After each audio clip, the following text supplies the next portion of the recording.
नमस्कार दोस्तों, स्वागत है आपका अपने डेली अपडेट्स यूट्यूब चैनल पर। हम बात करेंगे तमाम भर्तियों की लेटेस्ट अपडेट को लेकर, जो कि आपकी परीक्षा एवं पढ़ाई से संबंधित होंगी। इसलिए वीडियो को जल्दी से लाइक, शेयर, सब्सक्राइब कर दें, जिससे आप सभी को इसी प्रकार की सटीक जानकारियाँ मेरे वीडियो के माध्यम से लगातार प्राप्त होती रहेंगी। तो बात कर लेते हैं आज की महत्वपूर्ण खबरों की। बात करते हैं आज की पहली खबर। सरकारी विभागों में प्रमोशन के होंगे एक नियम, अर्थात राज्य सरकार सरकारी विभागों में प्रमोशन के नाम पर विभागाध्यक्षों की मनमानी खत्म करने जा रही है। ज्येष्ठता यानी वरिष्ठता के आधार पर होने वाली प्रमोशन अब एक नियम होंगे और कार्मिक विभाग इसके लिए नई नीति बना रहा है। इसका मकसद पात्र कर्मियों को राहत प्रदान करना होगा।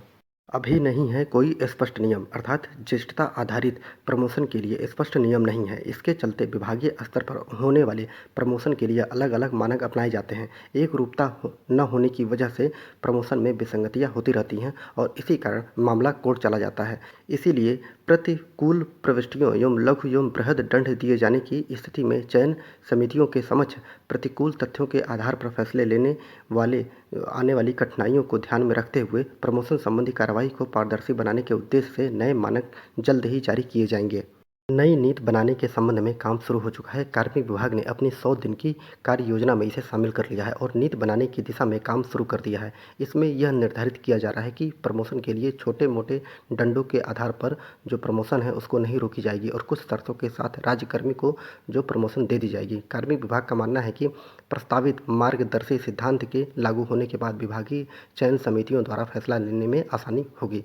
बाधा दूर कर प्रमोशन को साफ होगा रास्ता, अर्थात बाधा दूर करके प्रमोशन को रास्ता साफ कर दिया जाएगा। अर्थात कार्मिक विभाग की नई नीति आने के बाद सबसे अधिक उन कर्मियों को फायदा होगा जो जांच में फंसे हुए हैं और जिसके चलते उन्हें सालों से प्रमोशन नहीं मिल पा रही है। और कभी कभार तो ऐसी स्थिति आ जाती है कि कनिष्ठ जो कर्मचारी है, मतलब छोटे उस जूनियर जो है वो प्रमोशन पा जाता है और वरिष्ठ जांच के नाम पर सालों में प्रमोशन नहीं पा पाता है। इस कारण कार्मिक विभाग एक अधिकारी का कहना है कि नई नीति आने के बाद प्रमोशन के नियम पूरी तरह से साफ हो जाएंगे। तो बहुत ही अच्छी पहल है सरकार की, इसको जल्दी से जल्दी सही करना चाहिए, क्योंकि छोटी मोटी जांच के आधार पर उनका प्रमोशन रोक दिया जाता है, जिसका खामियाजा उन्हें जीवन भर भुगतना पड़ता है। तो इसको जल्दी से जल्दी लागू करना चाहिए और इसमें मनमानी जो बड़े ऑफिसर हैं, जो सीनियर ऑफिसर हैं, उनकी मनमानी को यहाँ पर रोकना चाहिए।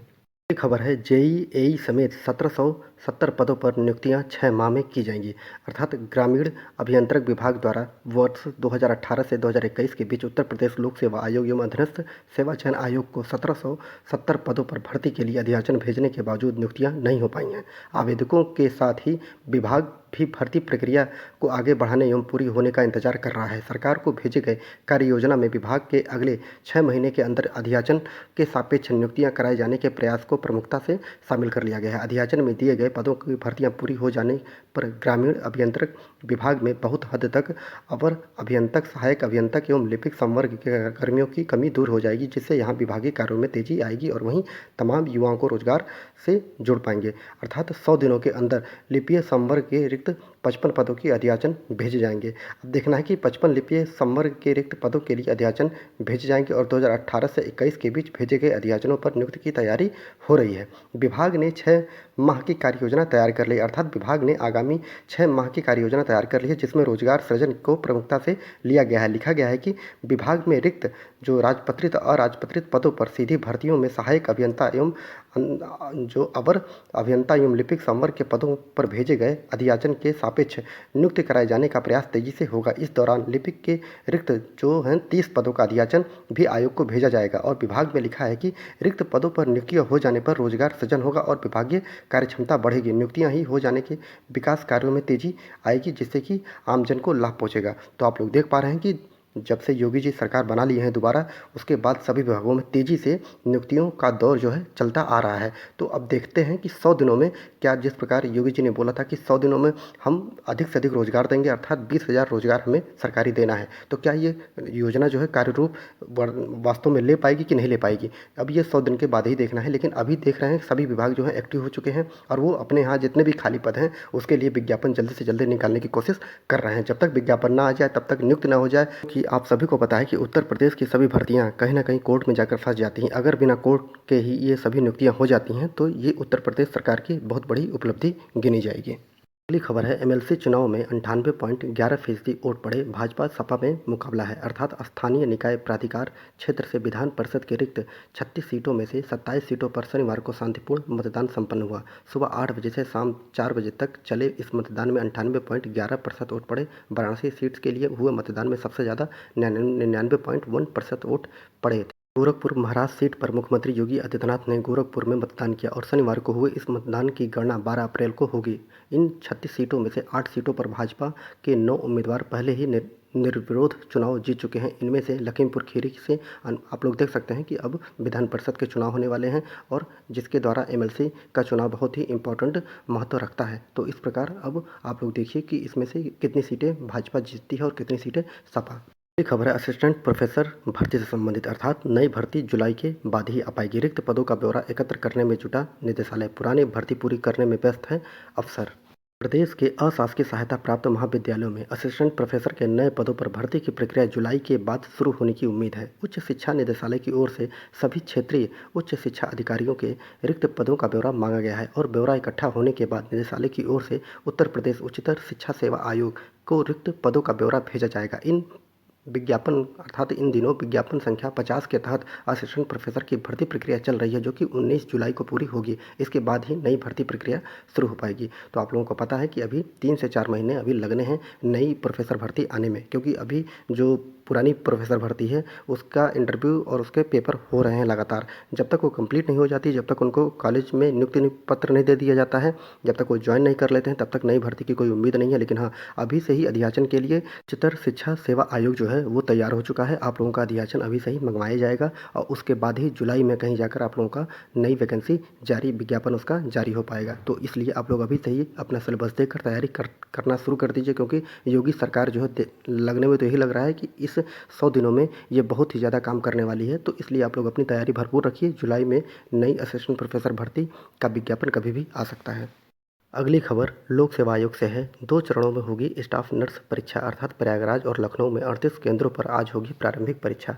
अर्थात स्टाफ नर्स पुरुष प्रारंभिक परीक्षा 2017 प्रदेश के 2 जिलों प्रयागराज एवं लखनऊ में 38 केंद्रों में 10 अप्रैल को आयोजित की जाएगी। पहली बार यह परीक्षा 2 चरणों में प्रारंभिक या मुख्य परीक्षा के रूप में आयोजित की जाएगी। इससे पूर्व एक ही चरण में परीक्षा होती थी। तो स्टाफ नर्स की परीक्षा में अब तक एक चरण होती थी, लेकिन अब आयोग ने इसमें बड़ा परिवर्तन कर दिया है और पहली बार प्रारंभिक एवं लिखित परीक्षा के माध्यम से स्टाफ नर्स के पदों पर भर्ती की जाएगी। रविवार को होने जा रही प्रारंभिक परीक्षा के लिए तकरीबन 18,000 अभ्यर्थी जो है पंजीकृत हैं और परीक्षा जो है एक सत्र में सुबह 11 से दोपहर 1 बजे तक आयोजित की जाएगी। तो ये बहुत ही इंपॉर्टेंट है। आप सभी को पता है कि 558 पदों पर यह भर्ती का मूल विज्ञापन जो था 2017 में जारी किया गया था, लेकिन बच्चे कोर्ट जाने के कारण लोक सेवा आयोग ने इसका 21 जनवरी 2022 को पुनर्विज्ञापन जारी कर दिया गया था और नई सिरे से आवेदन मांगे गए थे। तो आज इसका पेपर है, तो देखते हैं कि इसका पेपर कैसा आता है, क्योंकि ये बहुत बड़ा परिवर्तन है। और लोक सेवा आयोग लगातार जब से लोक सेवा आयोग ये योगी सरकार आए हुए हैं, कुछ ना कुछ परिवर्तन प्रभात कुमार के समय से ही होता जा रहा है। तो यहाँ पर भी देख सकते हैं कि 2 चरणों में अब होगी स्टाफ नर्स की परीक्षा।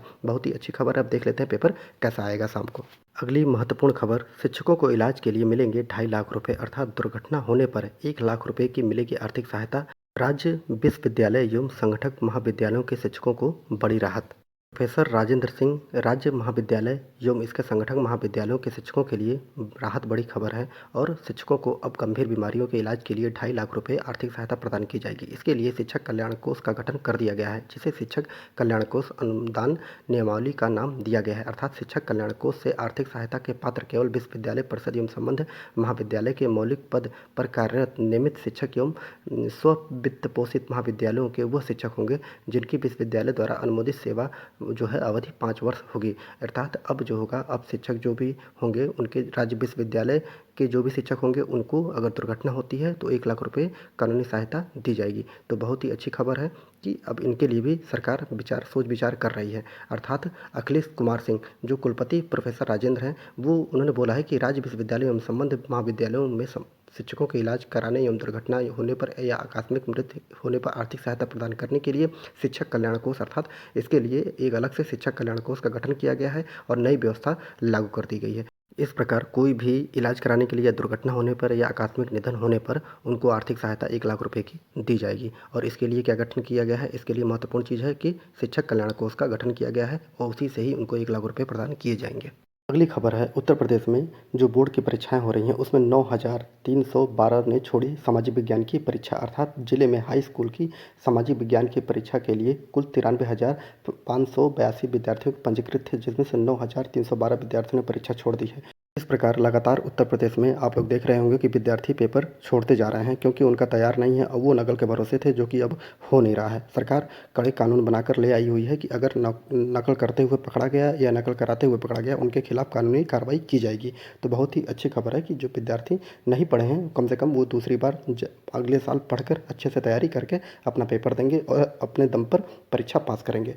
जैसा कि आप सभी को पता है कि उत्तर प्रदेश की जो यूपी बोर्ड की परीक्षाएं हैं वो 12 अप्रैल तक ही रहेंगी, और जो इंटर कॉलेज की जो इंग्लिश का पेपर आउट हो गया था उसका पेपर 13 अप्रैल को लिया जाएगा। अगली खबर है उत्तर प्रदेश में सरकारी स्कूलों में अब 8वीं तक 12:30 बजे तक छुट्टी होगी।